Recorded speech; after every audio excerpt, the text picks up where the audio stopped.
We hear first from Olivaldia. Habían cerca.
So I tweeted out, it got no life.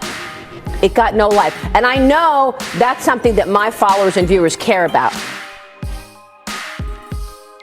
Private part punch Mitt Romney and burn this mother effer down.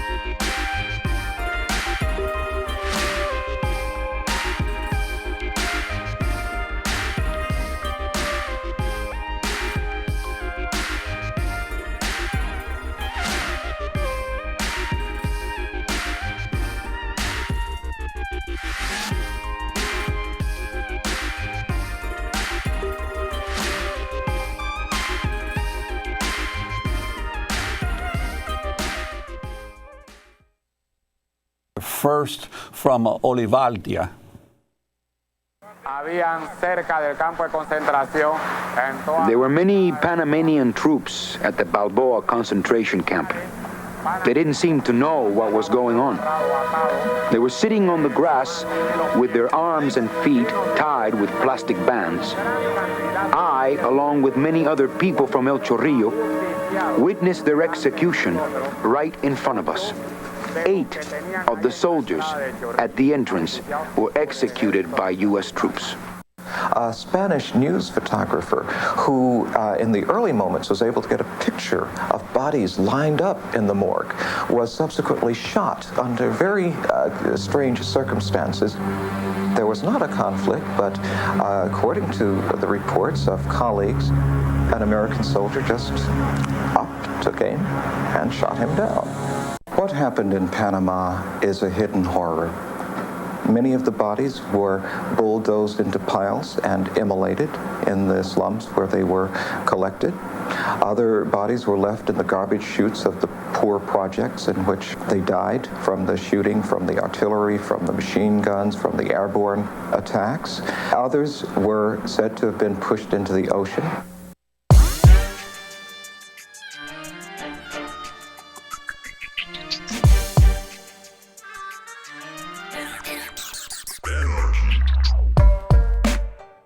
Welcome to the Michael Brooks Show. We're broadcasting live from Brooklyn, USA, where left is best as it is everywhere else with super producer Matt Lamb. Hello.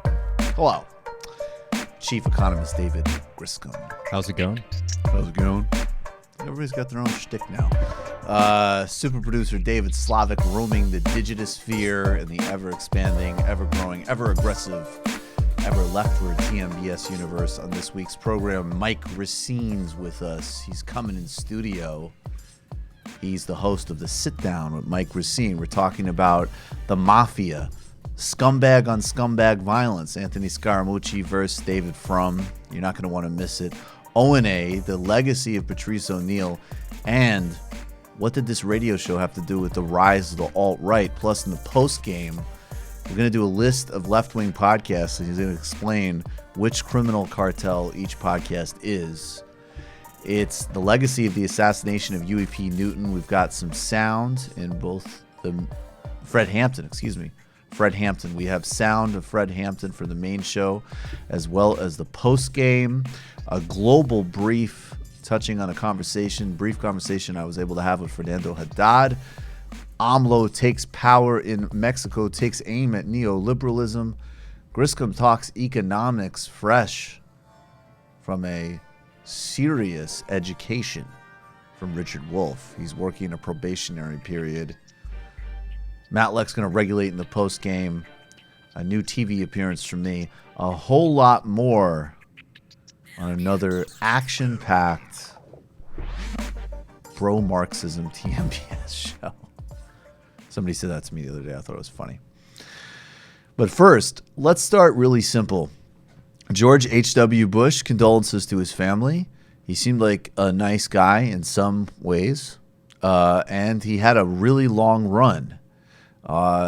We can talk about him as a public figure. What did this guy do in public life? Well, he had some moderate policies as president. He signed the Clean Air Act. He occasionally spoke out on issues of at least not being overtly racist or sexist. He apparently had a serious groping problem at times in his life. And in addition to not being able to keep his hands to himself, he couldn't vote for everybody's hands being at the same counter when he opposed the Civil Rights Act in the 1960s. He also was a guy who, along with Lee Atwater, of course, the Willie Horton ads, was a prime architect of the far rightward shift in Republican economic policies and was intimately involved in things like Iran-Contra and was head of the CIA, which I'm not even going to elaborate. We want to talk about the cartel legacy of George H.W. Bush, because it synchronizes with broader lessons we need to learn about how the United States does foreign policy generally, and it also justifies the name of this show, which is George H.W. Bad. Here he is announcing a major initiative on the war on drugs in 1988 at the White House. Directly with you, the American people. All of us agree that the gravest domestic threat facing our nation today is drugs. Drugs have strained our faith in our system of justice. Our courts, our prisons, our legal system are stretched to the breaking point. The social costs of drugs are mounting. In short, drugs are sapping our strength as a nation. Turn on the evening news or pick up the morning paper, and you'll see what some Americans know just by stepping out their front door. Our most serious problem today is cocaine, and in particular, crack. Who's responsible? Let me tell you straight out.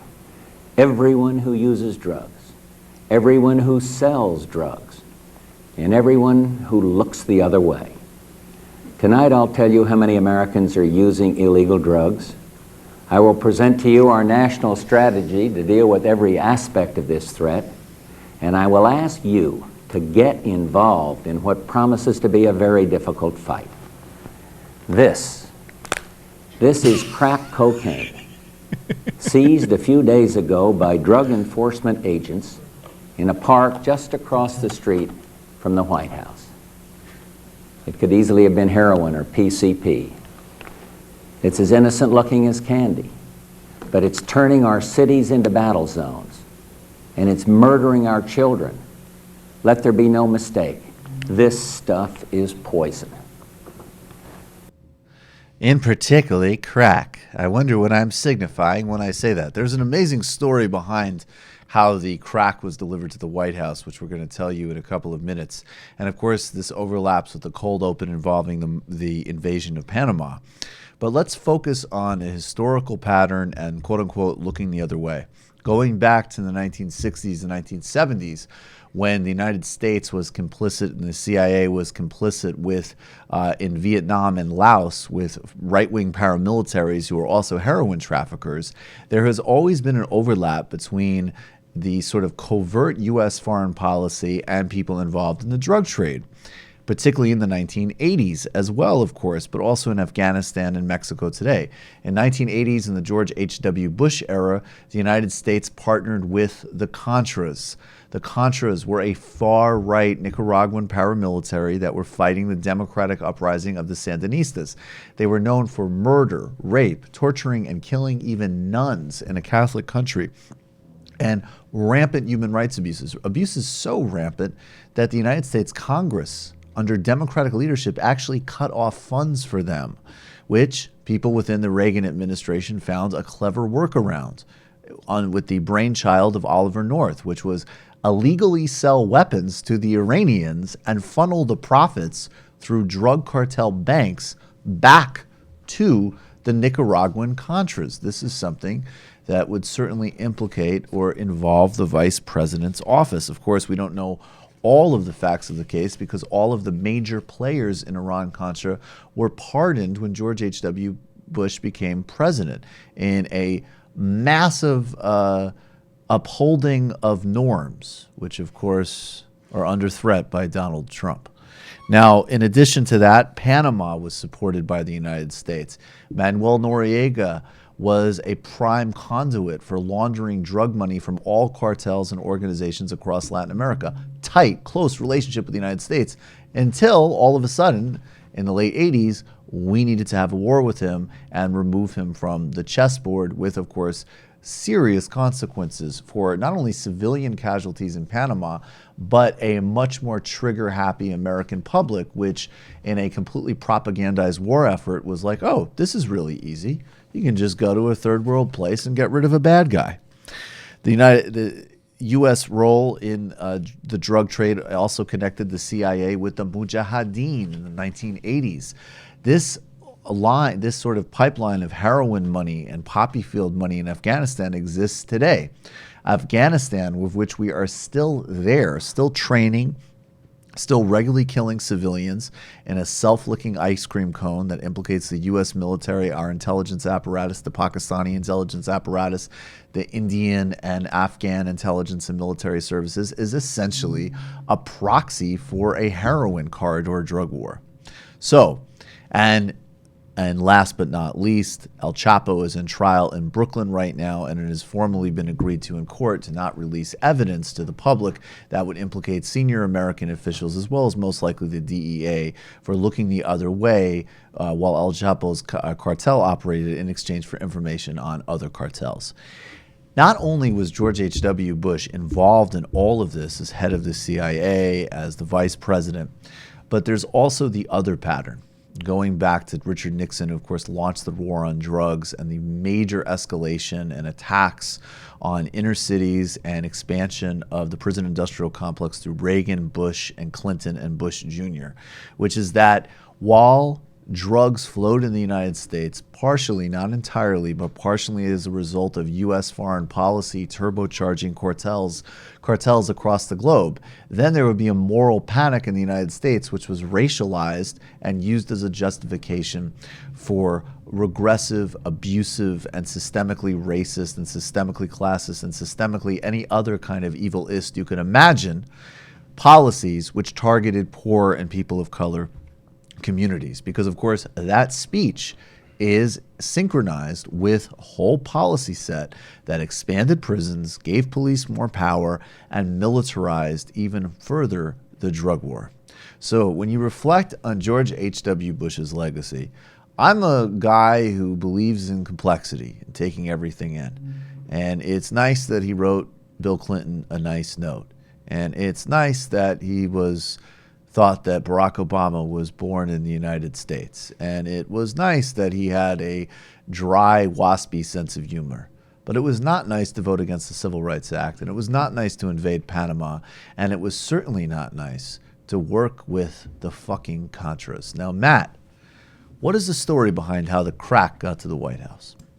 Well, I actually hadn't heard this story before, but Joshua Clark Davis on Twitter did this pretty long tweet thread about this. I don't know if you can maybe read this better than I can. Okay, so this is Joshua Clark Davis. I'm not familiar with him, but I'm assuming this is, okay, he's a University of Baltimore assistant professor of public history. Okay, so this is actually and author of Head Shops and Whole Foods.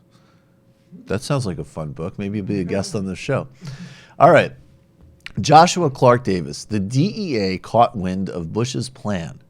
I guess Bush's plan that he's referring to is literally having crack as a prop in his address. That must be the plan. To be able to say, we got this close to the White House. Okay. But there wasn't much crack sold near the White House, as U.S. Park Police official explained. We don't consider that a problem area. There's too much activity going on there for drug dealers. Easy solution.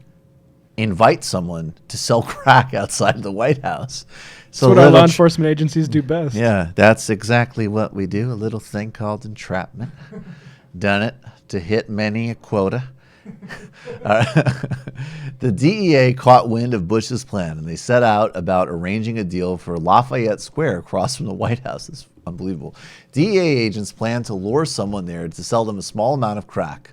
Later, a White House official claimed that no one requested to the DEA to make the purchase. I don't believe that official.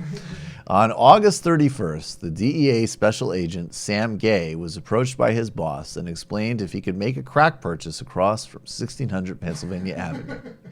The DEA's first choice ended up not showing up. So the agents, props to that guy, whoever that dealer was, that soldier. So the agent went to work on a second choice. How cool would it be if that guy was a patron? So the agent went to work, So they went to work on a second choice. That was Keith Jackson, an African-American resident of Anacostia, and a 19-year-old high school senior who agents had been in contact with for months. Why the fuck would they be in contact with a 19-year-old high school senior other than to, help him with his curriculum? Jackson plus Bush lived in the same city, but they lived worlds apart. D.C. was deeply segregated, 2/3 black, but where most of the whites cloistered in the northwest corner. The halls of power of the federal government were shut off to most black D.C. residents, too. Where the fuck is the White House? Jackson asked in a secretly recorded call with a DEA agent.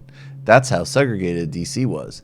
The agent had to explain the location to Jackson, who eventually replied, "Oh, you mean where Reagan lives?" Agents lured Jackson to Lafayette Square, where they made a small purchase from him but didn't arrest him on September 1st. On September 5th, President Bush held up a bag of crack on national TV. This is crack cocaine, seized a few days ago in a park across the street from the White House. It could have just as easily been heroin or PCP. Without getting too deep into the details, Bush's central point was this: we need more jails, more prisons, more courts, and more prosecutors. Nice foreshadowing of the great commentary. DEA agents had decided not to immediately arrest Jackson. Not sure why, but it seems they thought the story of a White House drug bust would make news and undercut the drama of the president's address.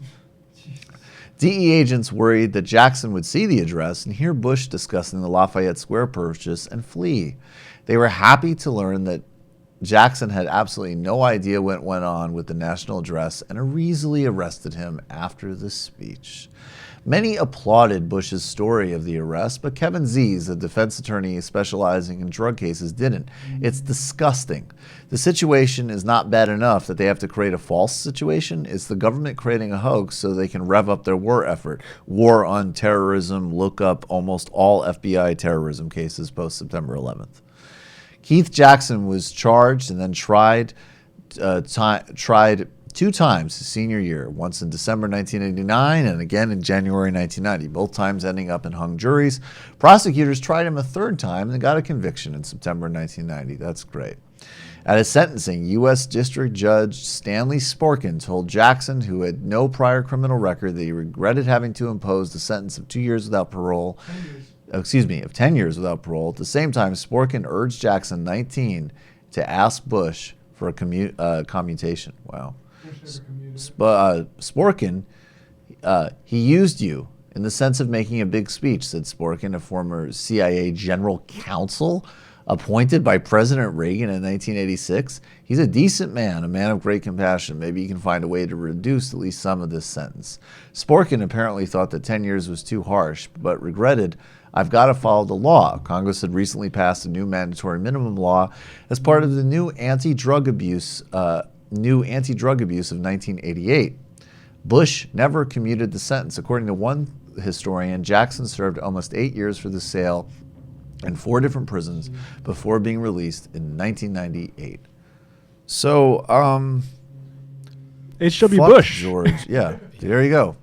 R.A.P. to a real soldier for civility. Not only that, but just keeping on the crack cocaine part of the story, a lot of the CIA Contra cocaine that was coming into the United States, they tracked it and found that it was flooding the streets of L.A. Totally. So when you hear all these right-wingers like Reagan and Bush talking about the crisis of drugs in the United States, don't forget that that was very much spurred on by CIA programs to fund right-wing militias in Central America. And then they double tap.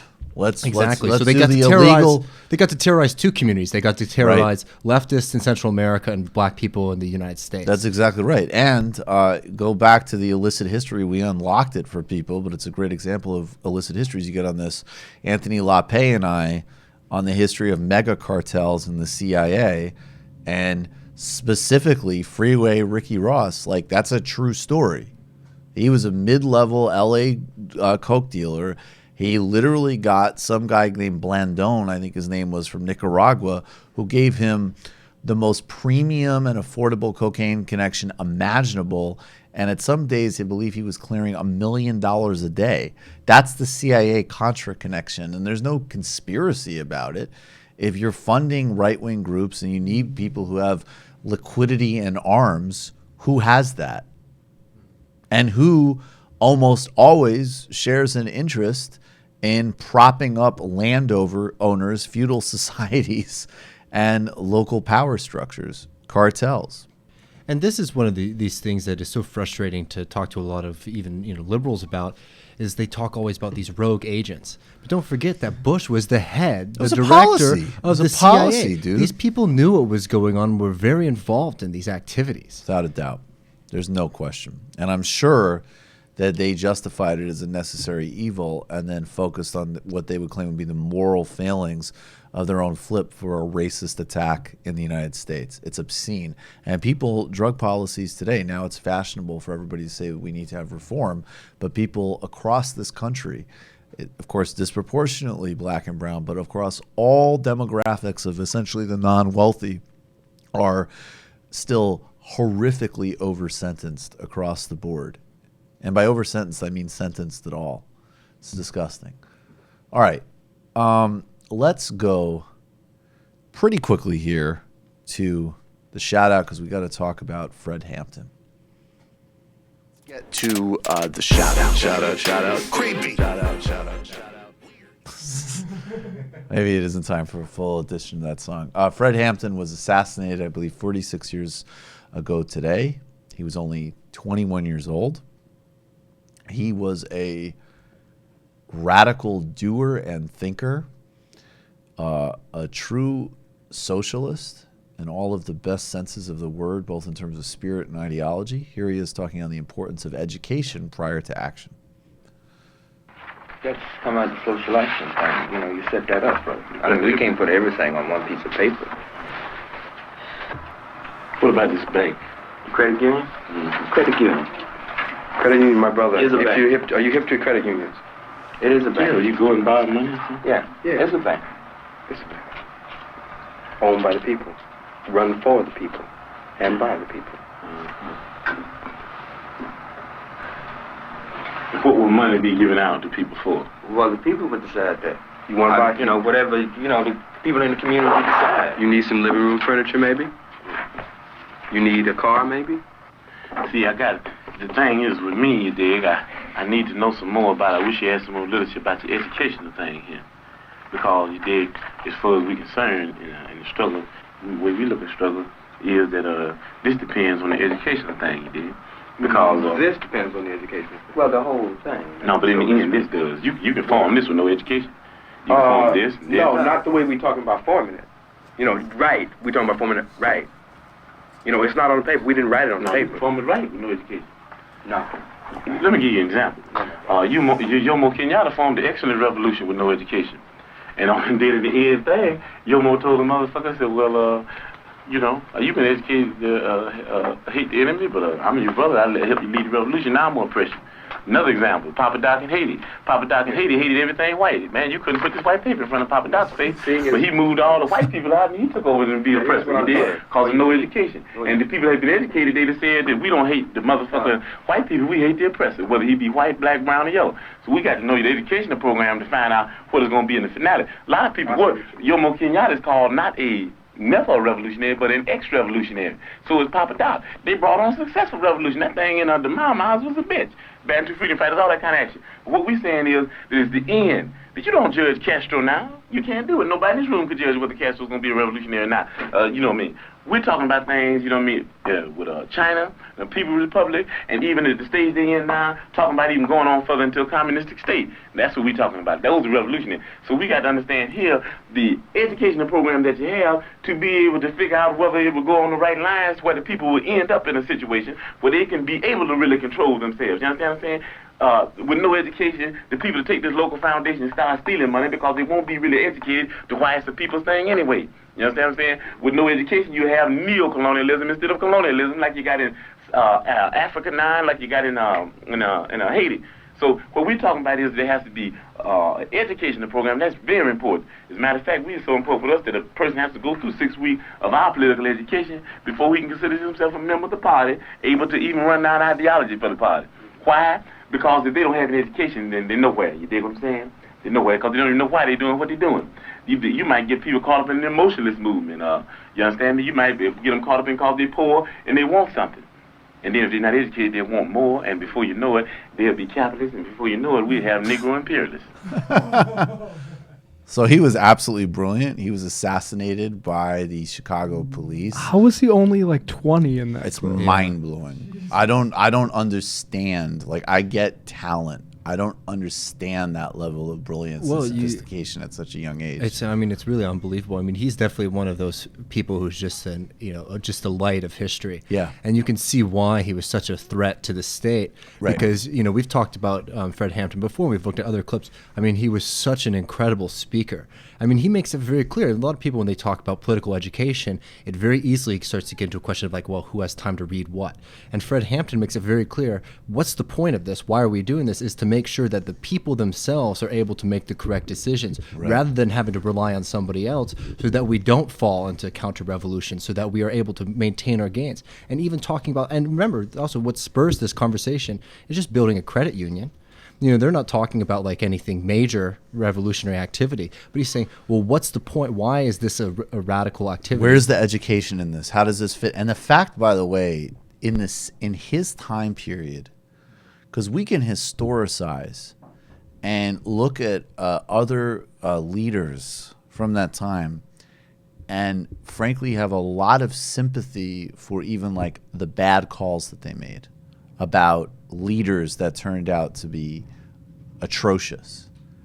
The fact that he is in real time and not on social media, not like, did you see this account that's He'd have been great on Twitter.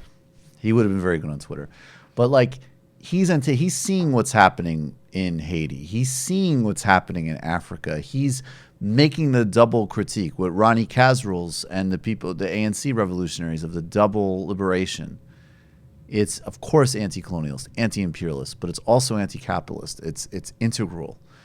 And he's just an unbelievable phenom. And he was assassinated and murdered and spied on.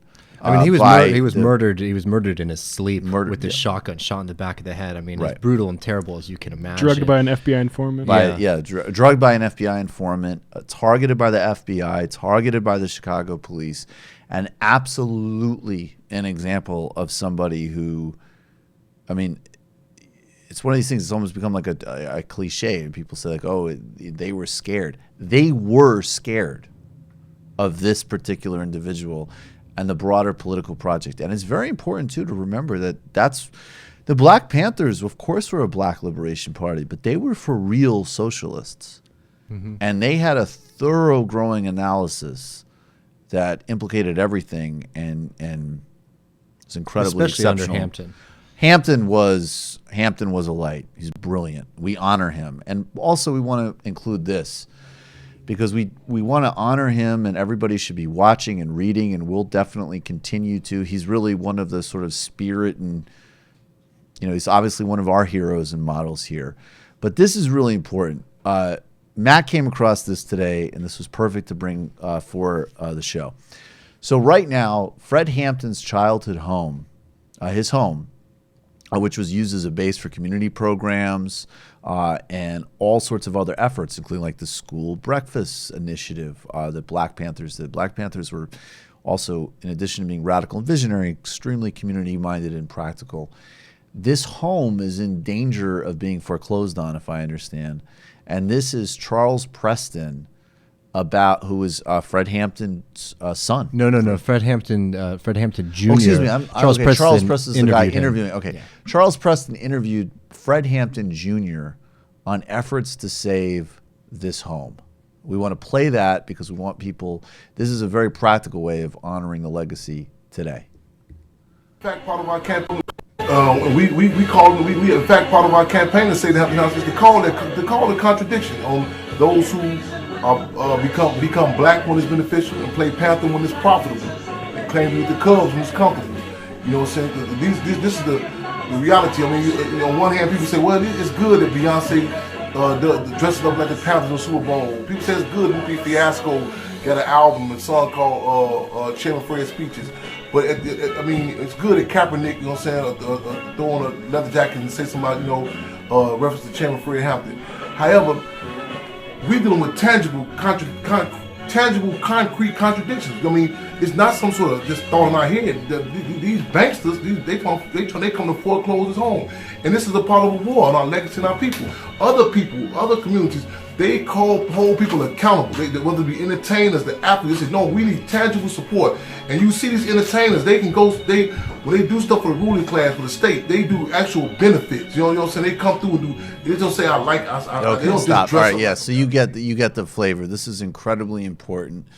He's absolutely right to say this. I'm a big Colin Kaepernick fan, but I do have to say, I would love to have heard Fred Hampton's critique of the Nike campaign. And so we want to point, I mean, we've all tweeted this out. This is @ Charles Preston, Fred Hampton Jr. Let's look more into that. It's and there's a GoFundMe to support. Yeah, there's a GoFundMe. So I'm going to put that in the show notes. Okay, perfect. Go. Let's all go support and keep that happening. All right, we've got to get to, we're going to do a little global brief and then do a pitch, and then Griscom, and then the inimitable, the esteemed, the very funny Mike Recine. All right, we don't have, I guess, we don't have global brief music yet. So we're going to start by talking about AMLO, Andres Lopez Obrador, who has become, who was inaugurated over the weekend as the president of Mexico. We have a brief clip that we're going to play from Al Jazeera English. It will be about 20 seconds. I gave you a time code on this. All right, He got straight to the point. 30 years of free trade policies and growing privatization were out. The neoliberal policies have been a disaster, a calamity for the country. And a cleanup would begin. If you ask me to explain one phrase, the plan of the government, I'll say, wipe out corruption and impunity. He says the money saved from cleaning up graft will furnish new social programs.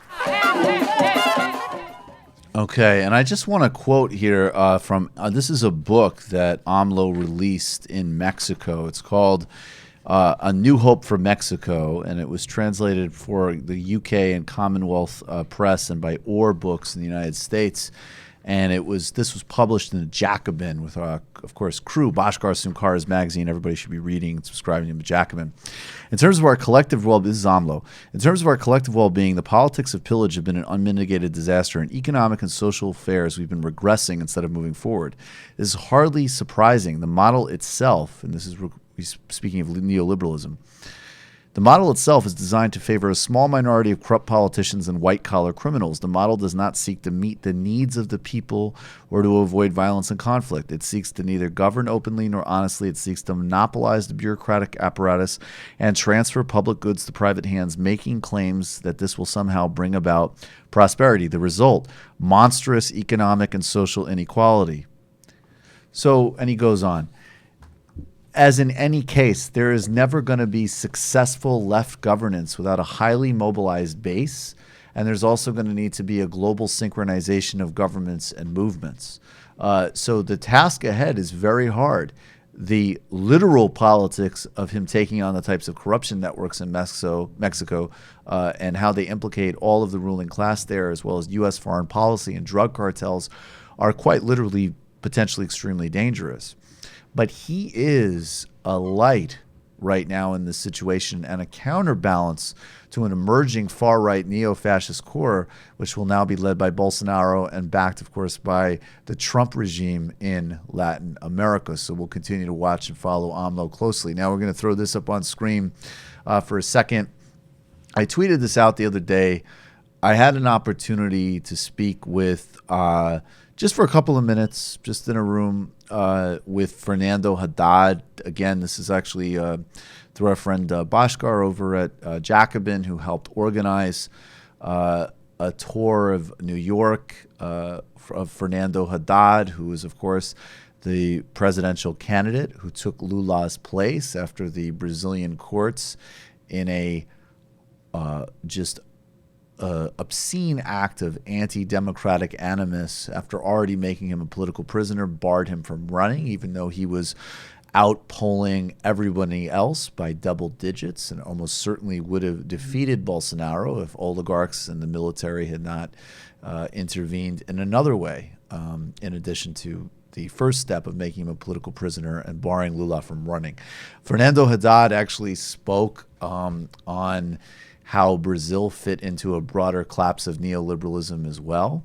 He was both simultaneously very willing to acknowledge the failings of the Workers' Party to take on some of the more structural efforts that they needed to make when they were in power, but also was very realistic and thorough about the risks and the limits they faced. And he asked, humbly and very sincerely, we got to keep calling our representatives on this, literally. Everybody inside the Democratic Party needs to be speaking on the rights situation in Brazil. Another little across the board, because there's going to be a full-scale attack on every category of people there.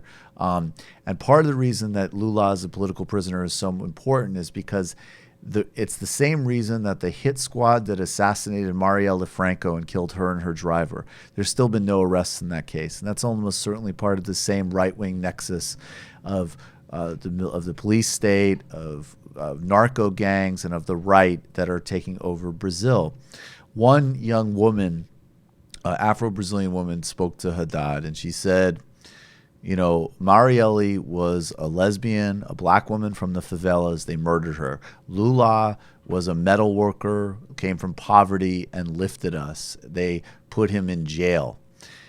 And these are both real and symbolic examples of the elimination and strategy of the Brazilian regime under Bolsonaro, and of course with the active support of all of Western finance and capital, the endorsement of the Wall Street Journal, Financial Times saying that AMLO is a greater threat to democracy than Bolsonaro, the just sort of deranged moral grotesqueness of these people in full light.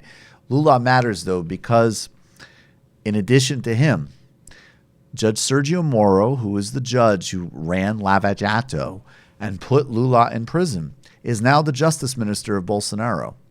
He has already started talking about targeting other PT leaders, including Fernando Haddad, and just yesterday announced to the country, guess where his next major site of corruption that he sees in Brazil that he's going to plan on attacking with his justice ministry.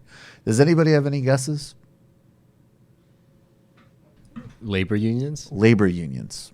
That is the next major site of quote-unquote corruption that a far-right fascistic con man who is feted across the United States and Europe by either naive idiot liberals who don't understand politics or outright brutal fascists who want a regime that will totally strip Brazil of all of its resources, as well as all other countries in the developing and emerging world. So please, solidarity for that. And also in line with a very good effort of the Sanders Institute to launch a Progressive International. Yet another reason why, if you have any kind of actual progressive politics, and he runs, there's just no debate about who you support in the 2020 primary. Obviously, it's got to be Bernie Sanders. All right. Guys, we got a little beat for the pitch?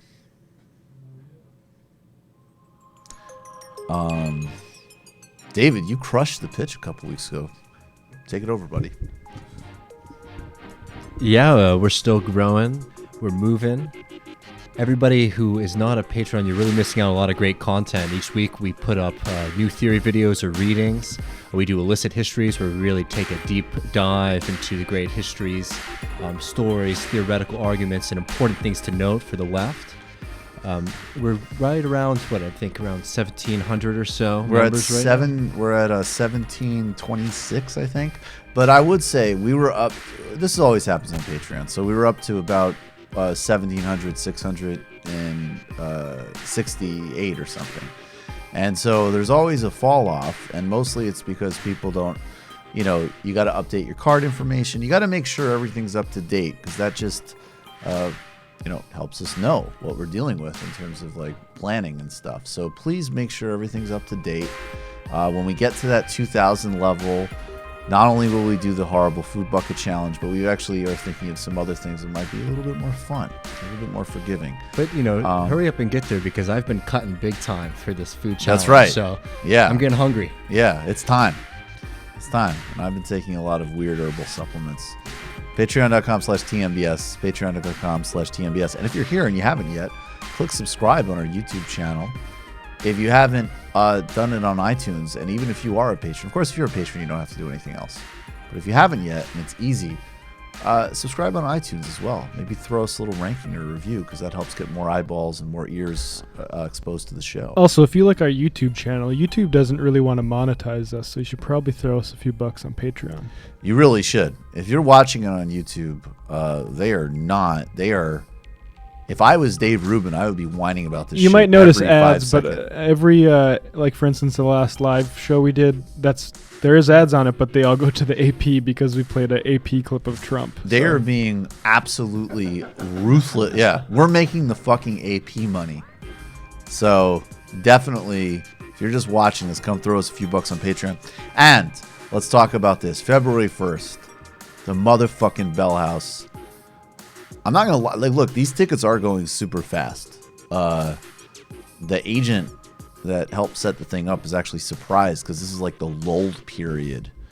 I guess the way these things usually work is out of the gate they go really fast, then it slows down, and then it spikes up again in the last couple of weeks. But we're not as fast as we were in the beginning, but we're still at a fairly steady clip. So I would get your tickets quickly. Alona Minkowski is going to be there. Bhaskar Sunkar is going to be there. Trevor Beaulieu is going to be there. We're going to have sketches. We're going to have audience participation. Mike Recine might even write a sketch video for us.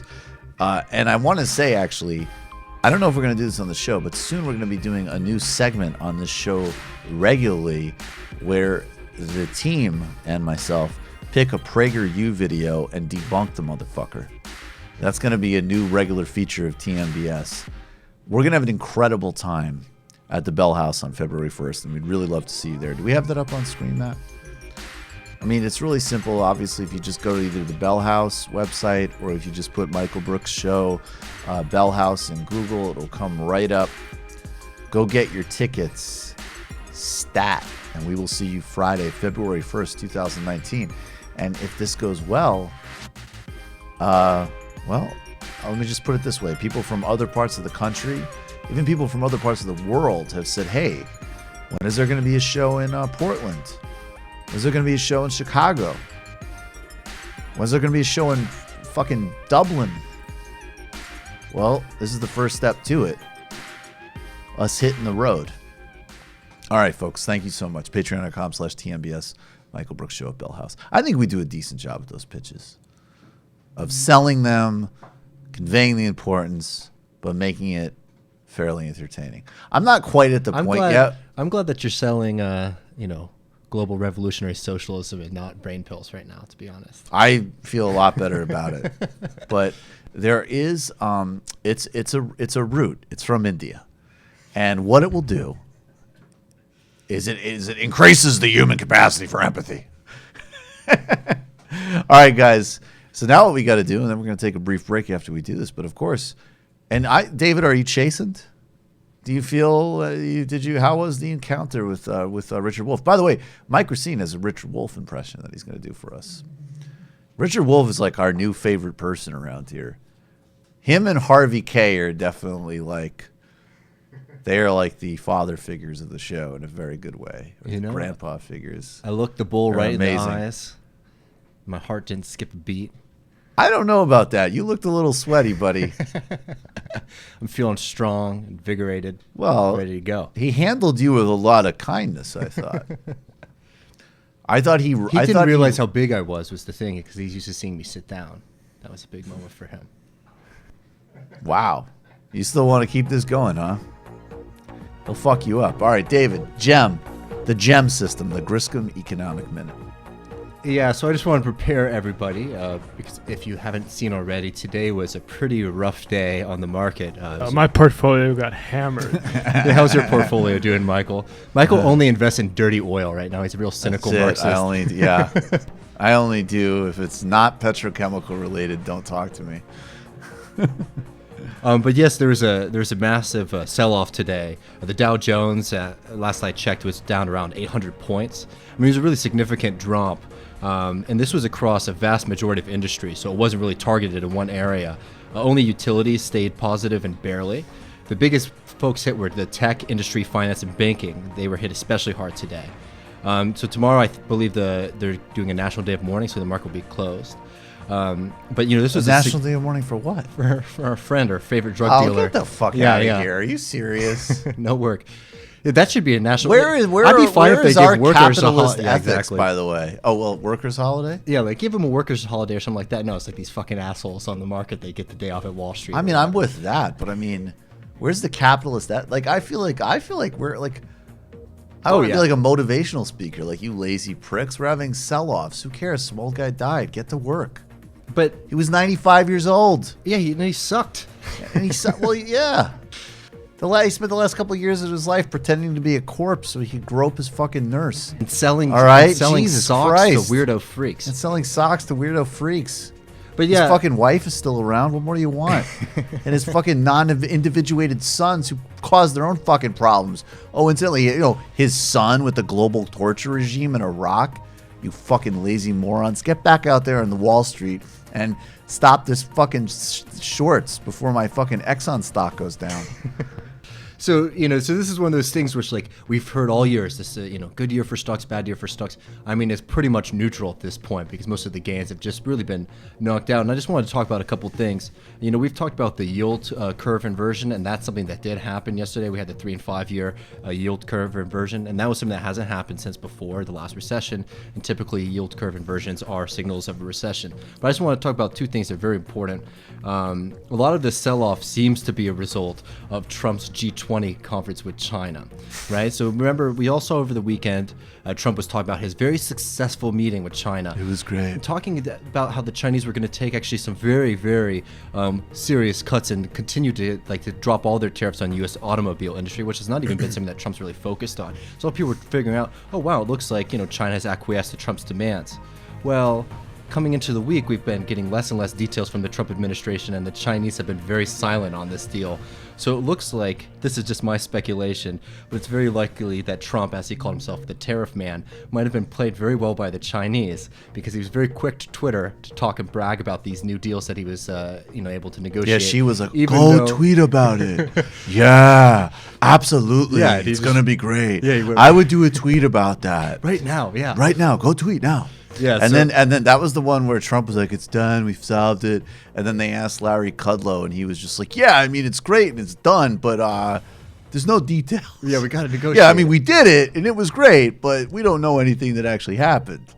But, so this is one of those things as we come into the end of the year. I do love how she just fucking plays Trump every time. Look, I'm sorry.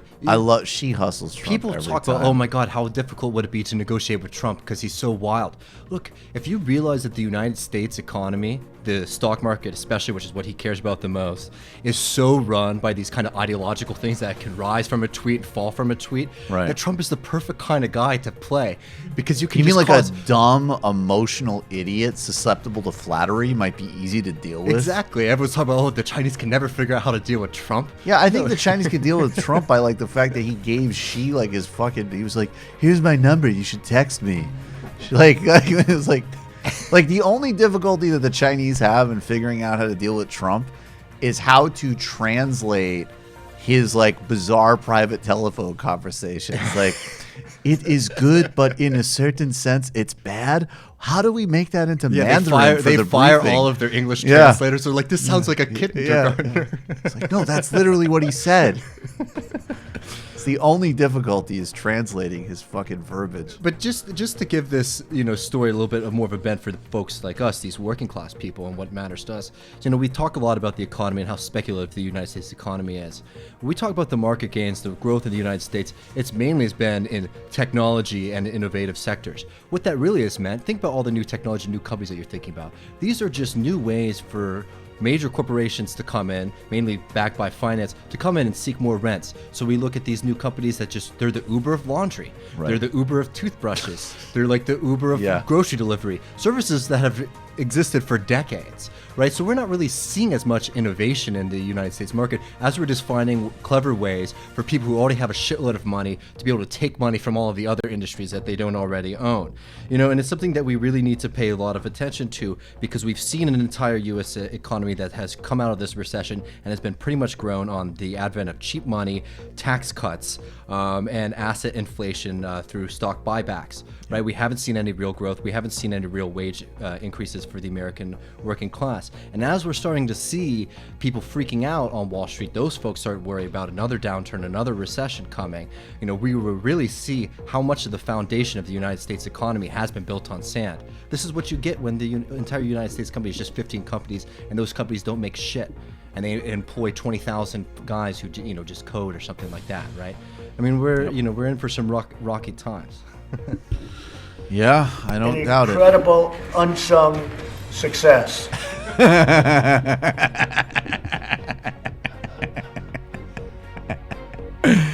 David Griscom, I think, clearly learning his lessons from Dr. Wolf, which is just predict a financial collapse. It'll happen sooner or later. It's not a bad play.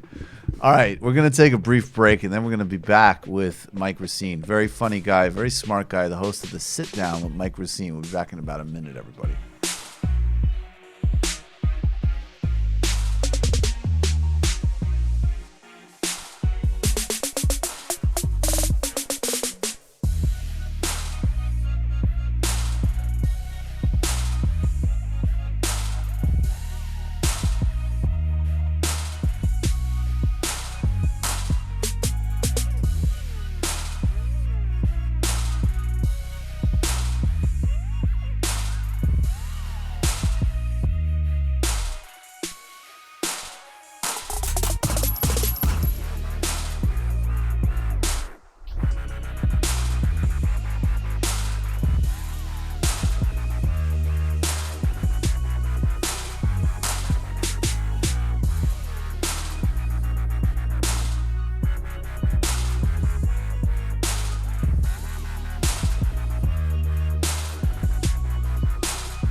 There hasn't been any non-evidence yet. You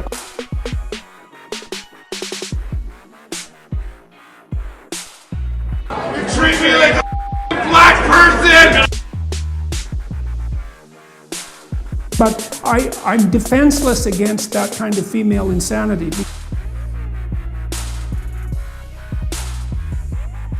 All of a sudden, we can't talk about Neanderthal DNA anymore.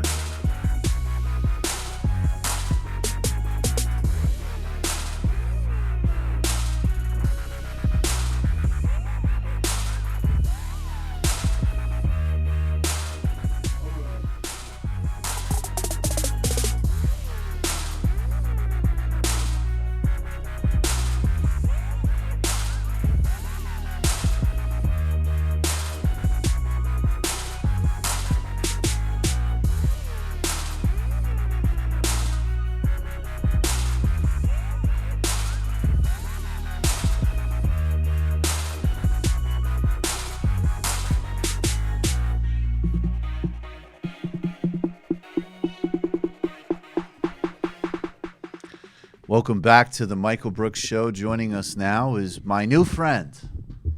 Hell yeah. He's a good man. Mike Recine. He's the host of the Sit Down with Mike Recine, which is a really funny podcast. I've been going through the back catalog, which is pretty rare for me, to be honest. There's a lot of podcasts I like, but I don't usually do back catalog. You've probably seen him. He's a for real working stand-up comic. He's had a half-hour special on Comedy Central. He's written for the VMAs. He's been on Conan. Mike, thanks for being here, man. Thanks for having me. It's a pleasure. It sure is. I really liked how you laughed so hard at that Sam Harris drop. I appreciated that immensely. Yeah, it's like you keep discovering like new things about him that he said that you're like, I didn't know you were gonna go there. Just like how whiny. I like how whiny it is, though. It's like all of a sudden we can't talk about Neanderthal DNA anymore. Am I inferior to John von Neumann? I don't think so, and I don't think you think so. What we're gonna actually just do like a whole. We're just gonna do a run list soon where we just basically make fun of. I think we were talking like Sam Harris, Bill Maher, Peter Schiff. I totally have the softest spot for Maher, but he needs to be made fun of, and ridiculed. But let's start with you explain, because your show is like a kind of a mafia podcast, and I'm interested in mafia and organized crime stuff. But what is it about? Like you mentioned scumbag on scumbag violence. Yeah. And the mafia and why we like that. Could you explain that? Because we got some clips that might. That Owen Benjamin clip to me is amazing when he's talking about Sam Harris. And, and to me, there was something so like Sopranos-esque about that, where he really does like nail who Sam Harris is, right? And it sort of takes, I think you said this before, but it takes like a scumbag to recognize that. Yes, So is this example of Anthony Scaramucci and David Frum what you're talking about? Yeah, I think so. All right, so let's start with this. This happened about 10 months ago, and I guess we'll go. Yeah, we'll start with this first. So this is I think this is about 10 months ago. The Mooch is on Bill Maher's show. I love how you've frozen it in like the most Bill Maher like move. Like, okay. I was telling you the other day. That should be like a painting somewhere. Yeah, that would be like, that should be Bill Maher. That should be, if he gets on the Walk of Fame, that should be his posture. Any high school student do that for a high school project. Paint this. Yeah, still. Totally. It's at, what is that, 1047? I told I was saying on Woke Bros the other day, Waz said, Waz like, I'm an atheist, I'm not Black Bill Maher, and I just went on like I was just like, yeah, okay. It's just like such a stupid premise. It's like okay, you sing, you're not Shaka Khan, okay, like, so. This is but Bill Maher's not the center of this clip. The Mooch is on, and David Frum, I guess, kind of ambushes him. Now, Scaramucci's kind of like my boy a little bit because, when he came on the scene, a lot of people were making fun of him, doing hacky Italian-American jokes, and I feel like as a fellow Paisan, I wanted to defend him a little bit. What's the defense? There's a lot of, like, snarky, like, Harvard comedy writers who will do Italian racism because they can get away with it.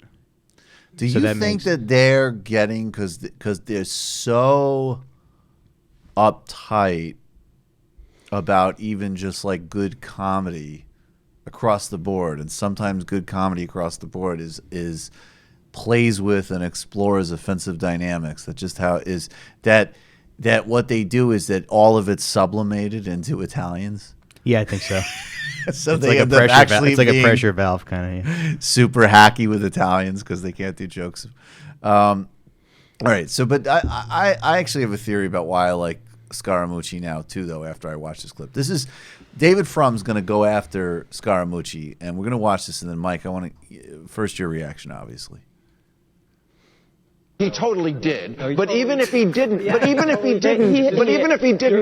you know that all 17 of our intelligence agencies said Russia meddled in our election. That's different. I accept that, and I think that. Well, then I just said they helped. Okay, but that's one reason why they were helping him, or of course they were helping creating him. a disruption in the process, and they favored him. I've spent more time in a Republican administration than you. As a Republican, does it not? It's a cheap shot. Does it not? David's coming across pretty angry tonight. I am angry. Does it not stick in your craw that Vladimir Putin wanted to help your guy so much? Oh, well, I didn't see. See, you brought up the WikiLeaks thing. The WikiLeaks guy said. Doesn't it bother you? Don't you ask the question? Why did my guy? Why did my guy win the Putin primary? Russians. No. Okay, I didn't hear either one of those things. Your level of anger and sanctimony is not coming across great. No, but I think for me, it's not a show. It's not a performance. No. It's the country that is in danger, and you helped to endanger it. I'm going to tell you what you're doing. You're making a very big mistake. No. This is we need to have this conversation. Elitism. You're turning a deaf ear to what's actually really going on out there. This is real. You're going to play that card, or you're going to name drop Harvard, one or the other. Look, guys. Okay. Let me ask you. I'm going to be able to do both, David. Isn't that the beauty of me? If y'all gonna start a Kick fight, his ass. right in the middle. Get him, Anthony. How about that? Okay, good. Yeah. I'm able to do both. Look, I went to LSU. All right. I only brought it up because Rosenstein is a good guy, and I have no problem defending Rosenstein. But I've known him for 32 years. But you mentioned that the president. Why hasn't the president called for an independent commission? Away from Congress, away from the partisanship, to investigate what happened. And what do we do? He just suggested that, and I told him it was silly. Well, no, it's not. But he's not going to do it. So That's let's right. not pretend. All right, so let's move on. He's not going to do it. So let's not. All right, is there any more from in Scaramucci? Oh, no. Okay. All right. What's going on there, Mike? I just want to be the guy in Scaramucci's dressing room who's like, you did good out there, kid. Nice job. You handled that cuck very well. What is it though that makes? All right, well let's get Scaramucci's reaction to this first. Scaramucci told TMZ what was going on. He's a complete and total angry liar, and he was trying to set me up on the set where he was basically trying to say that my business, which I had to put up for sale to sell, to clear myself to be able to report to the American government. I had 4 bids. I chose the Chinese company because they were going to save my company's employees, save all the jobs. And so what David Frum was trying to do tonight, he had shotgunned in his mouth a question for me, like a gotcha question. He was trying to say that after I left the American government, the Chinese lost interest in my company. That is factually and totally not true. He was trying to paint me as a nefarious person. I see that, yeah. And so, as I pointed out to Bill Maher, David Frum is actually a horrific human being. He's very, very dishonest, very factually incorrect person. But because he hates Donald J. Trump, the president, so much, he has Trump derangement syndrome. He was focusing all his anger on me. And what I said to Bill Maher, to be ambushed like that on the show is very unprofessional. It's like very uncool. But I don't mind people disagreeing with me, and I don't mind people being philosophically opposed from me, but I hate liars. Okay, there's no reason for him to say that the Chinese company lost interest in my company because I was no longer in the administration. All right. Look, the Chinese company lost interest in your company, dude. Just accept it. But besides that, I'm totally on board with him. What is it about this exchange? Like, It's scumbag on scumbag violence, but why do we like Scaramucci as a scumbag so much more than Frum? Because didn't Frum like engineer the Iraq War? Or he was a I mean, speechwriter for no. Bush, I mean, he like, wrote the Axis of Evil speech. He's a massive. I mean, David Frum has way more blood on his hands than Scaramucci. Right. Totally. Right. But just even stylistically, what is it about? There's something because like Scaramucci, at least for me, it's like it's weirdly innocent. Yeah. Like he's a hedge fund scumbag Republican. Yeah. Obviously, he works with Donald Trump. He's a massive scumbag. But there's like a part. He's like, hey, we're all Bill Maher together. What's going on? Yeah. And David Frum's just like, I can parlay this to a senior editor job at the Atlantic. Like there's something. Yeah. There is something very like covert and slimy and sanctimonious and repulsive about David Frum. Yeah, it's like watching my dog like fight a snake, you know? And he did pretty well. He did a good job. Nice job, Anthony. Is that why we're interested in mafia guys though? Is like that like the popular image like that they're kind of like, hey, you know, I do some fucked up stuff, but I'm honest about it or whatever. But doesn't it kind of feel like Scaramucci's like in on the grift a little bit? Like he wrote that book, Blue Collar President. So I feel like maybe he kind of believes that Trump is the blue collar president. What do you mean? Oh, you mean like he might actually believe the grift? Yeah. Like he does seem kind of dumb in a way. Yeah. He does seem kind of earnest. I think he actually believed he was serving his country. Like, you know, like a lot of people can say that, but I think Scaramucci actually thinks like the president of the United States, of course. He's a fucking president.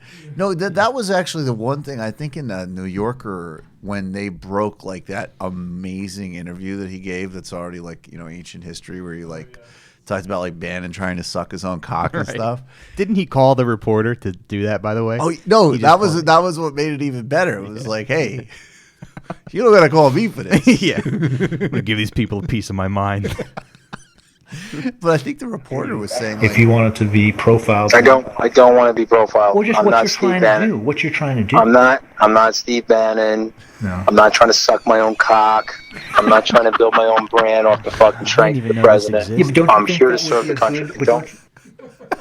Wait, will you play that again? The second part of that. That was surprisingly measured for. Sounded really calm. Yeah.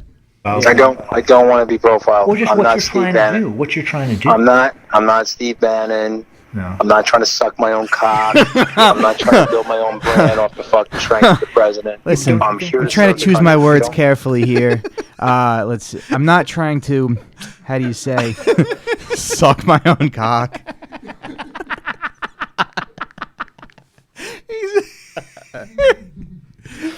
But I think the reporter said, he's like, you know, somebody said, like, actually, like, Scaramucci is by far the most earnest person that I've dealt with in the administration. Like, he doesn't, you know, because a lot of the other ones, like, they badmouth Trump behind his back so they can get good press. Like, he basically is like, Scaramucci's pretty much just like, Trump's awesome, and I'm trying to help. Yeah. And all of his anger and animus is mostly targeted at other people that he sees as like undermining the mission. Mm-hmm. But I think it's we like a dog more than a snake. But what is it like? What about though? Because I know that this sort of like liberal comedy kind of cultural thing, you know, if we didn't come along as socialists, you would be like in some gravel pit right now with Anthony Cumia being like, you can say that on Twitter if you're black. Probably, So thank God we came along. But what I was gonna say is like, so what is it though that because I look at David Frum. Okay, I think we all understand we kind of like Scaramucci. I look at David Frum, and even setting aside, like, there's a substantive reason. Iraq, George Bush, his whole legacy, his whole like, he's a terrible, it's disgusting. Yeah.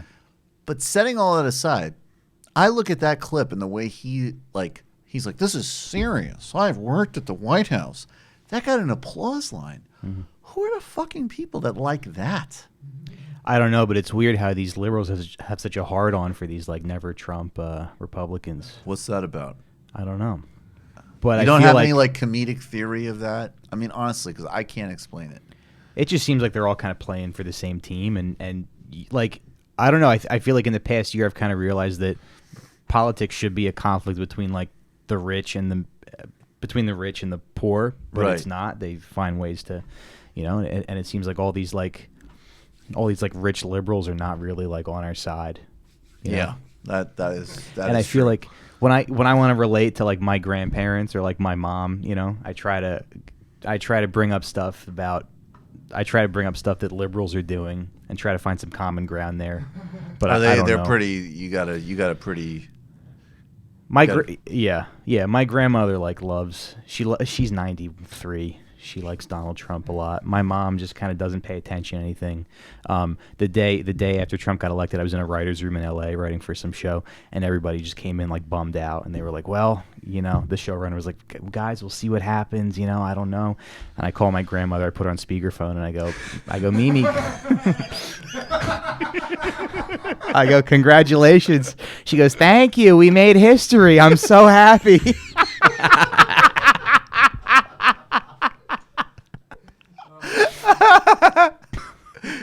So is she like, because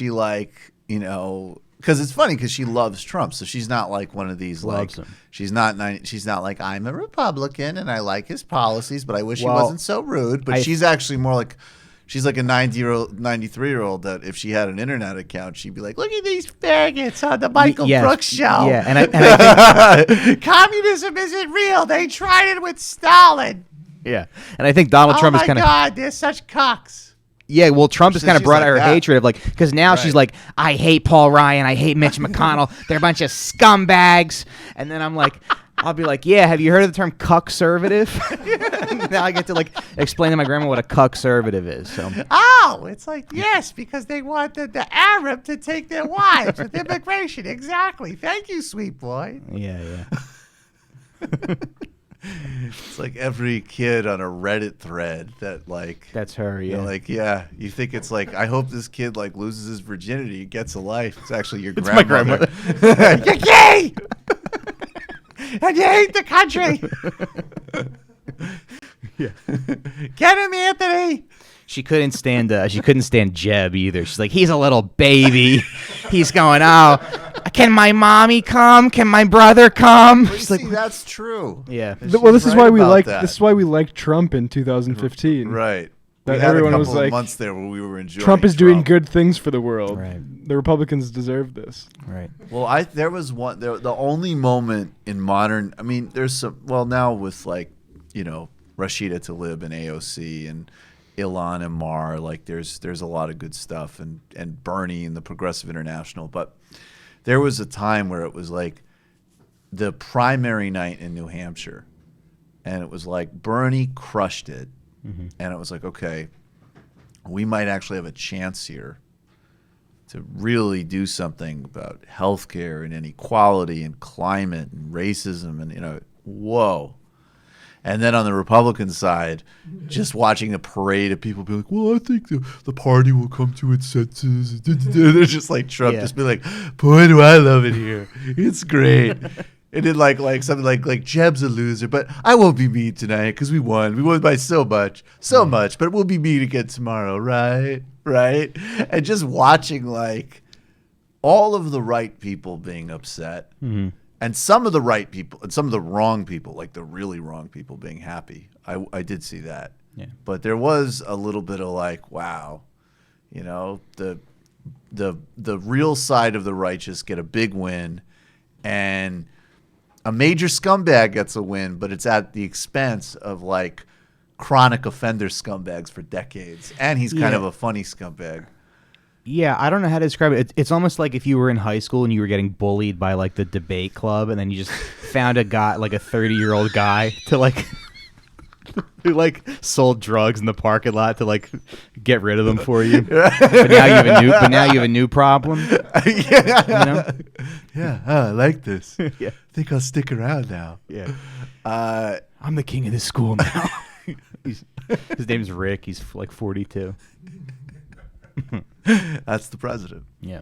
So, what about? Let's talk about Opie and Anthony for a second, because it's weird. I didn't listen to that. I've been contemplating doing an illicit history of that show actually, because And because I was more of a Howard guy, I guess, and I started listening to Opie and Anthony like in 2013 when it was already off air because I got into Patrice. So I would just go in these binges of listening to Patrice and Opie and Anthony, and then it was like, oh, they had Louis C.K. and Bill Burr, and they had all these great comics, and because I had just only known like Howard Stern knockoff, and one of those guys is like a fucking deranged racist. That's all I knew about the show, and. Well, he's more than just a deranged racist. He's also a Howard Stern. Does good impressions. Yeah, that was good. Yeah. See, I could do some of this comedy shit.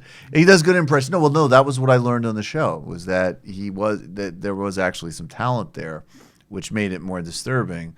And then it was like, it seemed like there were these different things that came out of the O&A universe that actually had to do like some was really, really horrific. Like, this was part of like the online subculture that led to the fucking alt-right. Oh, there's an episode where like they made this. There was this peripheral character on the show, Stalker Patty, and she was like a homeless lady, or she had trouble paying her rent or whatever. Oh, Jesus. And they like put a $2,000 check for her rent on the floor, and then they put mouse traps on the floor, made her crawl around naked to find the rent. Wow. And Patrice and Bill Burr are there, and they're like, I need a shower after watching this. This is like bad. But when you're like a 14-year-old kid, you're like, oh, this is comedy. I want to do this someday. If it's on the radio, it's obviously fine. So it's like, there's the through line isn't even just the racism and the sexism. It's just like the pure just human depravity. Cruelty, yeah. Just like, hey, let's just be really disgusting, grotesque people. There was another thing where they like took like T-shirts and stuff and threw them out the window, and then when people would go to get them, they'd yell with a bullhorn that they were like poor. They'd be like, "What? You can't afford clothing?" So it's just like mean-spiritedness. Yeah. Yeah, let's and then there was this whole element of like Patrice O'Neal, who's one of the most.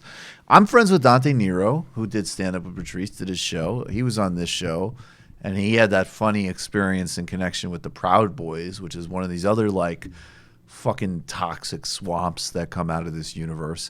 But Patrice was amazing because on one hand, I mean, Patrice was hysterical, really funny. In fact, let's play a minute of Patrice. This is Patrice, February 2010, talking about Fight Club with Opie and Anthony. And this is a kind of vintage Patrice sort of rant. Hi, guys. Right, exactly. How are you doing? It's Tyler Durden. So what would Tyler do? Because he's all tough and stuff. He's got the soap. He's Project Mayhem. Project Mayhem. And that movie is such a heroic movie. Two guys who are lame. It's a lame guy hero movie. You know what, Patrice? Dude, let me tell you something. Problems. I know. Look, I'm willing to take this pressure. I saw that movie, and when I saw it, the first thing I hit, I leaned back, crossed my arms. I saw the whole thing. And I said, "This did nothing for me, but I think I've run into the holy grail of something white. Like I think I saw some shit that I didn't supposed to see. It's self-hate, guilt, the burden of white guys who can't be men. Wow, I'm telling you the that burden of having to keep up with the Joneses, as they say, and the burden of dishonesty, the burden of having to go to work and say blah blah blah. And so when I say weak, I don't mean like, but it's like it's this. I understand what Patrice is saying. It's a dream movie. Yeah, I'm dreaming. I'm a better man movie. Right. That's what Tyler Durden is. So, all right. So first, talk about how funny he is. He was hysterical. Yeah, I just feel like he was just far and away better than every other comedian. Clearly, he was like smart and insightful, but he was smart in a way that like you don't get from reading books. He just had a wisdom about, It's just perceptive. Perceptive. He read everything perfectly. Yeah. And then So on one hand, he's there, and he's like this one-man debunk machine. And it's funny because you hear Anthony there. That's the super racist guy. Yeah. They have this great radio rapport. Mm-hmm. Clearly did great content together. And in some ways, he's there just dealing with this fucking geyser of bigotry and just smacking it all away because he's smarter, funnier, more talented. Yeah. And then on the flip side, Patrice, and I say this as like,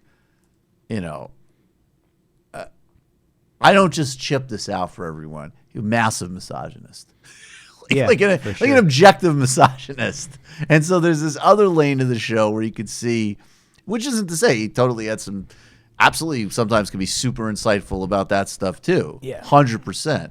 But there was absolutely also a misogyny there. He would say super insightful stuff about race, and then he would literally say stuff like, "Women can't be leaders. They're too you can't have that brain running things. They're too emotional." Right. And mean it. Right. Yeah. Right. It was like go from like fucking like from Cornell West to Dice Clay. Yeah. But do you think I mean, I don't really. I mean, it's just that this show still lives on. There's still Reddit threads about this show. All of these different people, which is insane. And there's like, you could see it like, okay, did this comedy on some level, it influenced, I mean, especially through the fact that Patrice and Chris Rock and Bill Burr and all these great comics were there. It influenced basically anybody who's at all involved in comedy, which I didn't know. Then there's like this lane in which it clearly, like you have this guy, Anthony's just spewing and attempting to normalize racism in every possible way. Then the fucking alt-right Proud Boys thing, and then also, and like the fucking, different like racist subcultures and sexist subcultures. Like, why did this thing have such a big pull in like internet subculture? Like, why is that such a thing for people still? Why did the O&A show? Yeah. I don't know. Maybe it's like a throwback to when people thought things were actually funny, because I think the show is objectively funny. And I think Nick DiPaolo is another example where it's like he's a super funny stand-up. He has this bit that I love about To Catch a Predator, where he'll be like, "I'm amazed at how cheap some of these pedophiles are on To Catch a Predator. They show up with like a bag of Subway sandwiches," and he just does a bit about like the sandwiches that pedophiles show up with. He's like, "Is that a 6-inch tuna on wheat? Somebody's getting anal." Ah, yeah.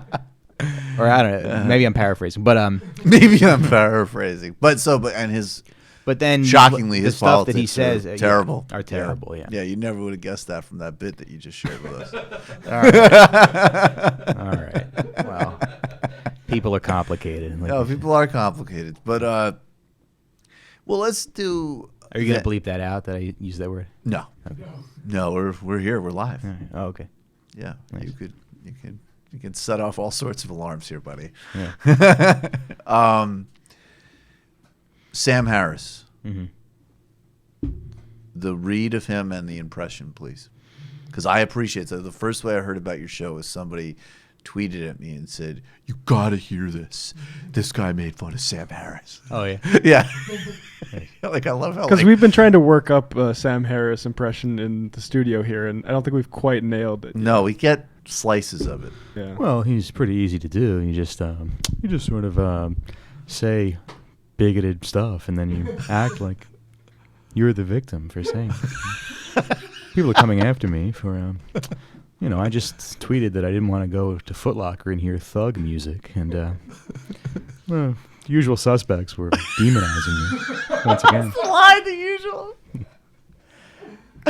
It's like, now, predictably, Glenn Greenwald, The Guardian, and the entire left smeared me, had this hysterical response. So that's the play. What is another person? Yeah, and the pretentious like music and like I just imagine he's got like some friend who's like a professor that he's calling, and the professor's like, "Sam, please stop calling about skull shape." I have for you. Okay, but I'm just asking a question.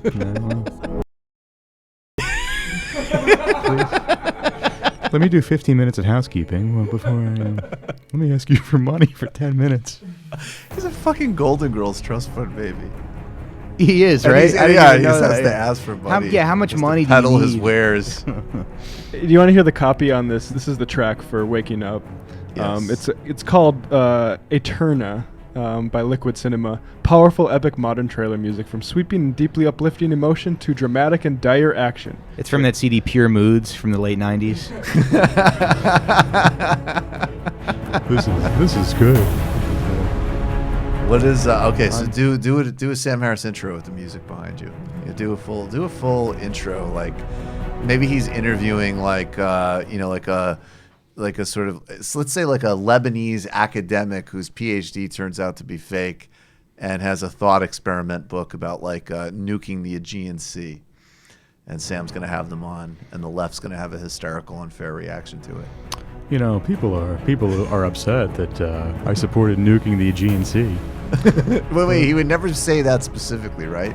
Probably not. No. Wouldn't he say, like, that I suggest We're workshopping that it here. might be a possible... Yeah, we're workshopping. Like, that there Solving might be the a Aegean scenario. Sea issue with nuclear solutions. Yeah. Like, is it a worthy thought experiment? Now, predictably, I was smeared for this. Right. Yeah. I saw him in some interview with Dave Rubin. He was like, I think I'm just inclined to support Israel because if the Palestinians had their weapons, there would be a genocide. But Israel has nukes, and they don't use them. Oh, yeah. That's super sophisticated analysis. Yeah. You have a Dave Rubin impression. Did you? By the way, have you ever met Dave Rubin? No. Okay, because Dave Not on the Rubin's- comedy circuit? Yeah, I was gonna say. He was. I think he was like way ahead of my time. Yeah. What do you think of his demographic humor? Like when you go up on stage and you just ask whether people are gay or straight, and that's like your set. Oh yeah. Yeah. That's funny. Have you seen that? Yeah. What's your Dave Rubin impression? The Ben Shapiro thing was really funny when he was like, "Oh, that's really interesting. So you wouldn't come to my gay wedding? Oh, that's fine. You would protest my anniversary party. Yeah. I mean, that's fine. We're really getting into some interesting topics here, Ben." Talks like a South Park character. He does. No, that was a great one. That was when like Shapiro was straight up sitting across from him. Yeah. And there was like a split second because Dave is like, "Oh, we play it. Let's just play it." But if you could tell, there's like a split second where Dave's like, "Okay, Dave's a pretty dumb guy." Yeah. And he's very cynical. He's like bullying him. Shapiro's like bullying him. And but it's like it registers for 1 second. Like, oh, I used to have, like when I was on like the Young Turks as an example, I had friends who would come over my house because they weren't bigoted against me because I'm gay. And this little guy legitimately thinks I'm a second-class citizen. Whoa. And then he just was like, "Yeah, but there's money to be made." Or whatever. It's interesting. You would stand at my house with a bullhorn and tell me I'm going to hell at my anniversary. All right, let's play this. And you're looking to build a family anyway, then I think that these are issues where building on a bad foundation is a bad move. So so if you wouldn't bake me a cake, that's okay. And now, because it's 50-50, I can't bake you a cake, which David's an incredible chef, and he would have done it kosher, the whole thing, man. Yeah, now I feel bad. He would have done it for you. You got me this close. Putting that aside, you can't have David's kosher cake now. If we were having an anniversary party, Shapiro would bake him a cake, but he'd make it with like Splenda or something. Just make him a cake that he would go through the effort of making him a shitty cake.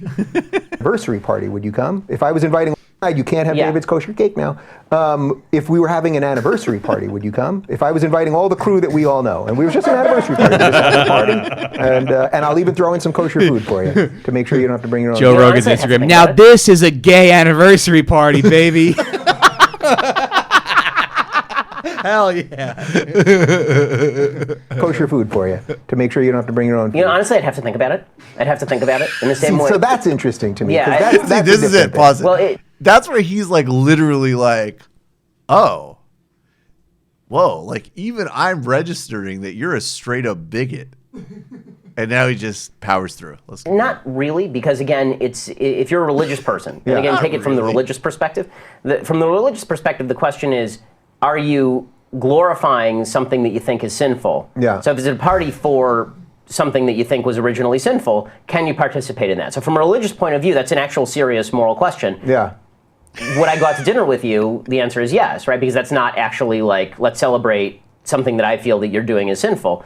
But I'd have to think about that one. And I'm being perfectly honest, like I'm trying to be as straightforward as possible on this. I want you to. So that's so interesting to me because it's like if I threw a regular party, we were just having a party at my house and all the guys. But that's right for a gay wedding cake also, right? Like I'd bake you a cake that had nothing to do with a gay wedding. Right. And I would go to a party with you that has nothing to do with gay marriage. Would you bake me a regular cake? Could I just have a Thursday cake? Yeah, sure, I'd give you a cake. Well, why the hell not? I mean, my baking sucks. I'll just buy you one. I want a shittily baked Shapiro cake, and then I'm gonna once I get it here, I can do whatever I want with it. A piece of crap. I mean, it's not gonna be good, but it's.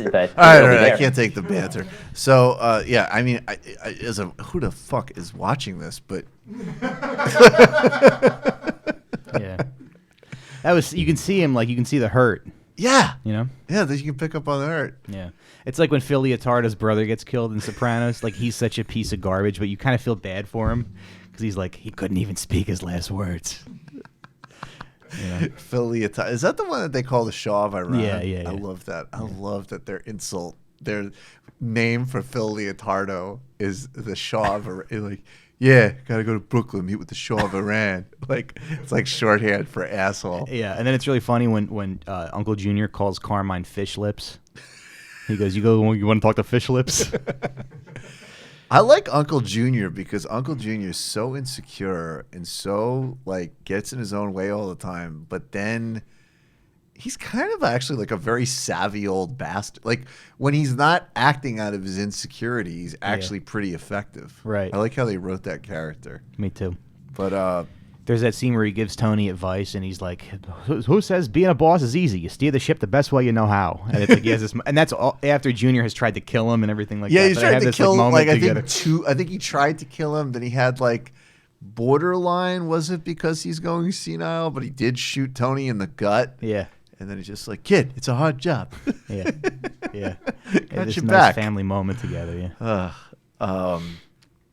The best line in The Sopranos, if we're doing that, is the end. Whatever spoilers. I mean, but yeah, we don't respect spoilers on this show.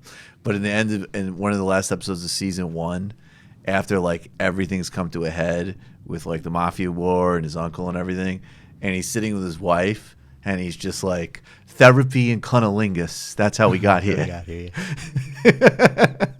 Yeah. And it's great because it's a great writing tell, because it's like, actually that is literally true. Mm-hmm.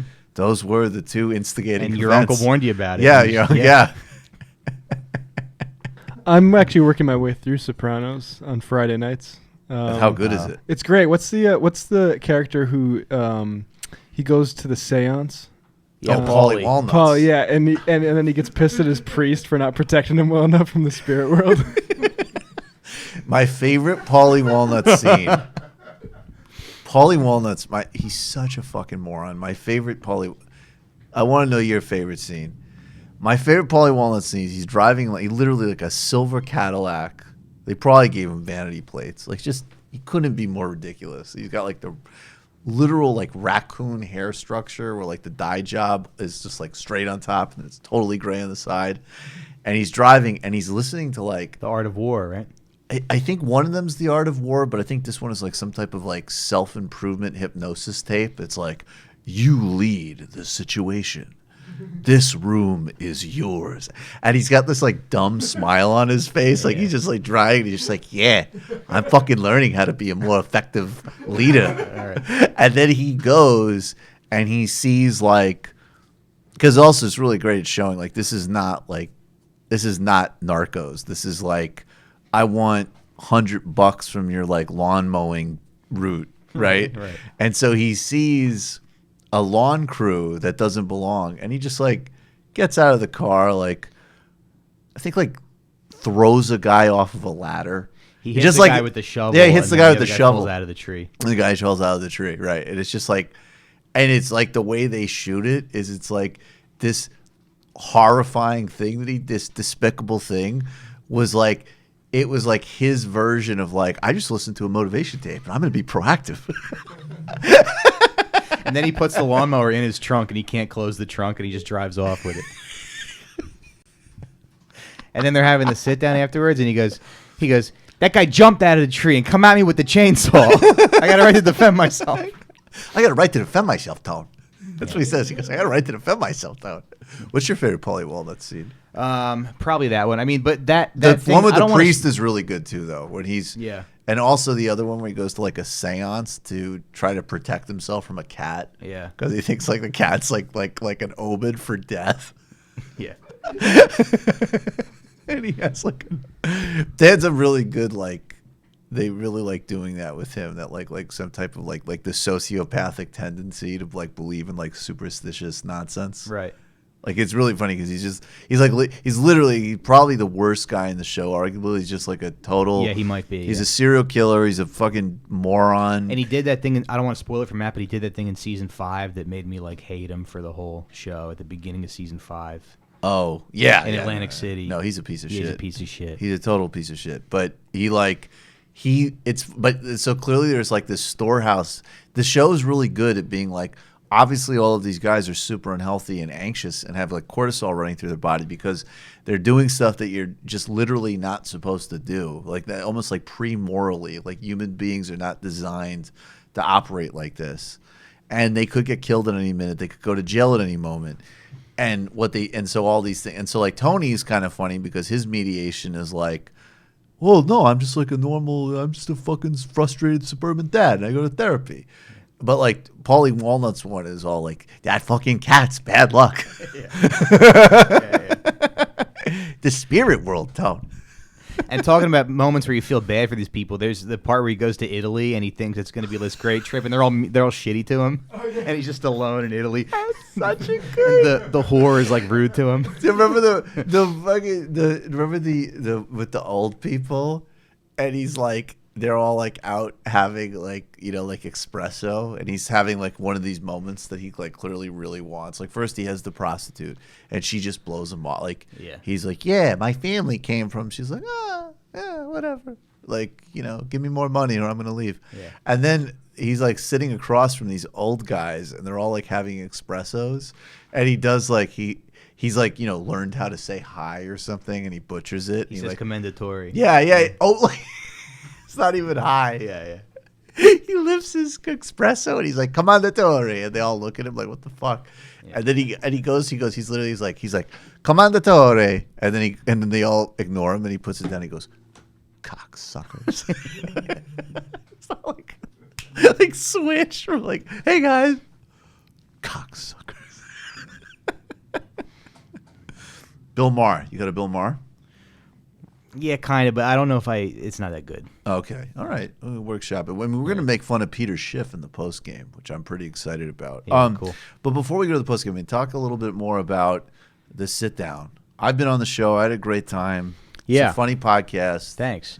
It's a lot of fun to do. It's I just like about a year ago I wanted to do a podcast, and I feel like you kind of need some kind of hook to do a show, and I was like, well, the mafia is interesting. There's good stories there, and we just started doing it. Have you listened to the Frank Terranova episodes? I have not listened to the Frank Terranova episodes. He's like my original co-host. He's like this 50-year-old, I'll say open micer, comic, but he's super funny because he's like a Paulie Walnuts, where he just kind of says what he means, and it's funny.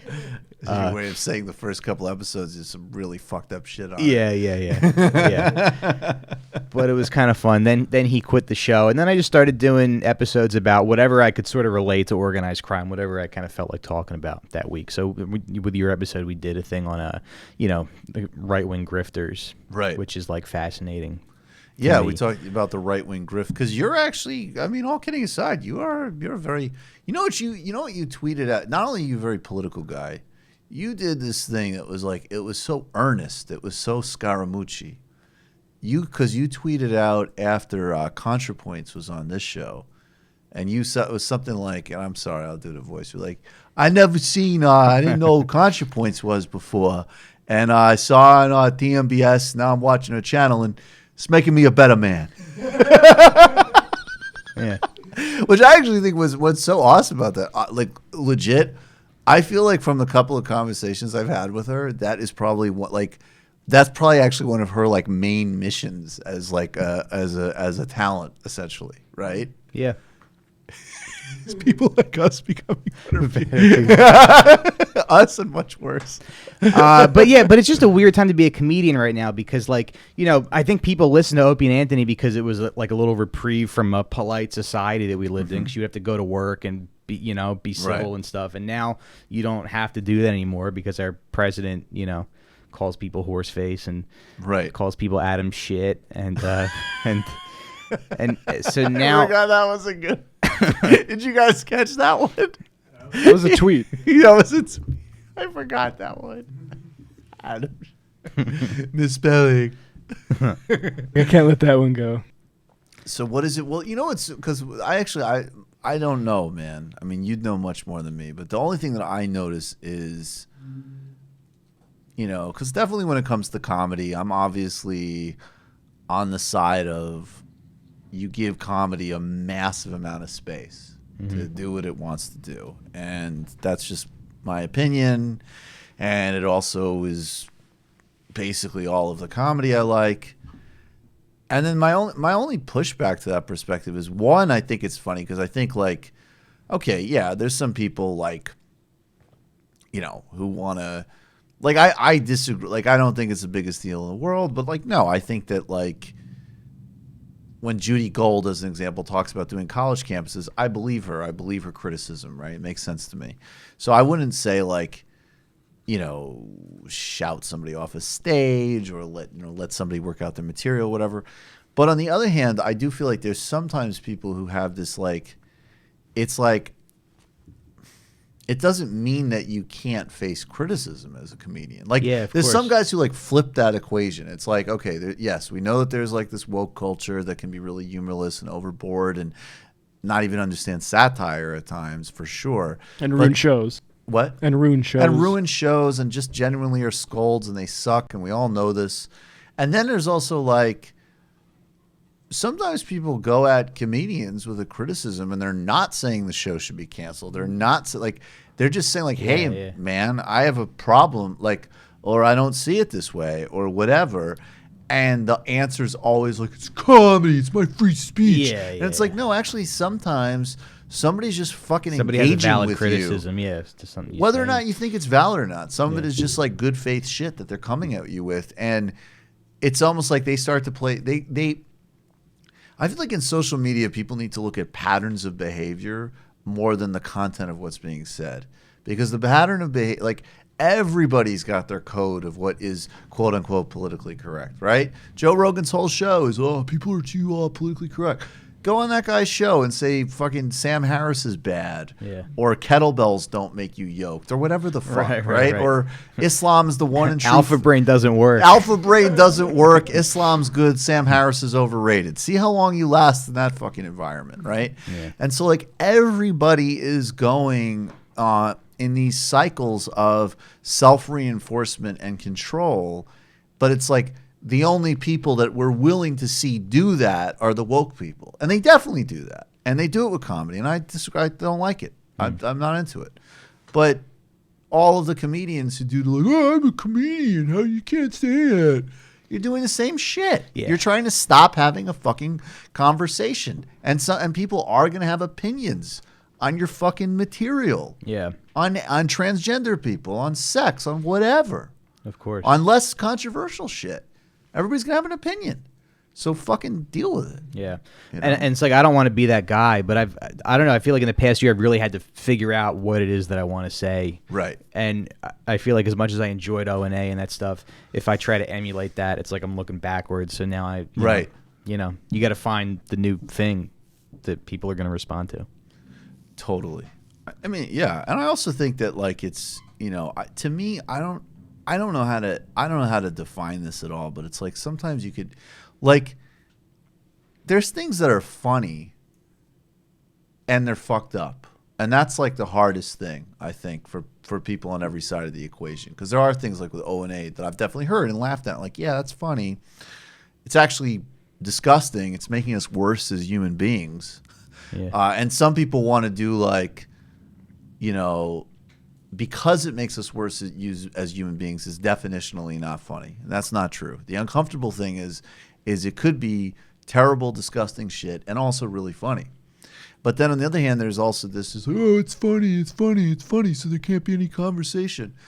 And what I feel like gets lost in it, though, is like there's undoubtedly some people, like I would say Dave Chappelle mostly. I'm not saying he doesn't fail. I'm not saying he doesn't have blind spots or whatever, but I would say mostly you leave Dave Chappelle. He says and does a lot of shit, but his basic underlying energy is this shit is positive. And I mean that in like the most broad sense. I don't mean any specific agenda. I just mean like I think he wants to leave that stage with people like, you know, a little bit elevated, right? Yeah. I don't know. So it's basically a new age bullshit that I'm into, but that's like one basic difference I see. Yeah. You know? But I guess the other side of that coin is like now a lot of the people who are getting on TV and that have jobs are these like sort of scolds. Now it's the woke. Well, now that's the new thing. Yeah. And that's why it isn't. And I do wonder, like, one of the reasons that Chappelle's show specifically, I think, his stand-up, I thought his latest stand-up specials were great, but I understand the criticisms on specifically the transgender material, and I think they were valid. We've talked about them on this show. But I thought that, one of the reasons, though, that Chappelle's show overall holds up so well is that, yeah, it's like on one hand, if you're just in that, like, I heard that word, I can't deal with it, I heard this, I can't do it, then you're going to be offended and miss that show, and you're going to totally miss out. But on the other hand, the targets of that were always the bad shit. Yeah. Always. It really was. Like, that was a super anti-racist, anti-sexist, anti-establishment show. And he did it in a way that was, genuinely really provocative and funny. And I think, yeah, I mean, a lot of the stuff out there today is just like, you can almost see them anticipating like a Vulture blog response as they're writing the sketch. Like, Right. Yeah. they can't, like, Bill Burr talks about getting to the right place in the wrong way. Uh-huh. Yeah, but it's like if you just want to be funny, it's like where do you go and who do you associate with? Because I don't want to really go to Compound Media and do those shows and have people call in and, say slurs and Don't shit go on like that. Compound Media. Right, Don't but do that. but then it's like where do I go? Because I'm not accepted by a lot of the, Yeah, I know. I'll be back. You're here. Yeah, thanks. Welcome. Yeah. All right, everybody, we're going to the post game. We're going to make fun of Peter Schiff. We have 2 video clips of Peter Schiff. First, him harassing people outside of a Walmart, and then being upset that people didn't like that he harassed people outside of a Walmart. We have a gulag segment, which are the people trying to destroy Mark Lamont Hill's career for saying that Palestinians should have equal rights, which is obviously an incredibly controversial subject. Where's Dave Rubin on Mark Lamont Hill? I don't know. That's a good question. Yeah. Become a patron. Who's that? Who's Mark Lamont Hill?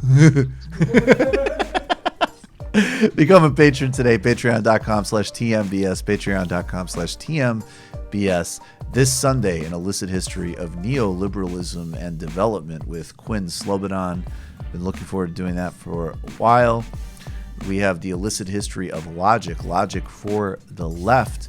Also, check out Woke Bros with Waz and I. This Thursday, we're talking with Bobby Shmurda's lawyer, Alex Spiros. He's also lawyer for a lot of NBA stars on NYPD rappers, race, and policing.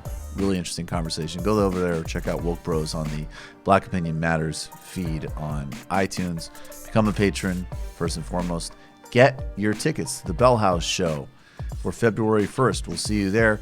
It's the eve of Matt's birthday, so as a present to him, become a patron of Literary Hangover. It's a good podcast. People will learn a lot. Super producer David Slavic, thank you. Thank you, Matt. Thank you, Chief Economist David Griscom. Thank you, Mike Recine, for being here. We'll see you all in the postgame.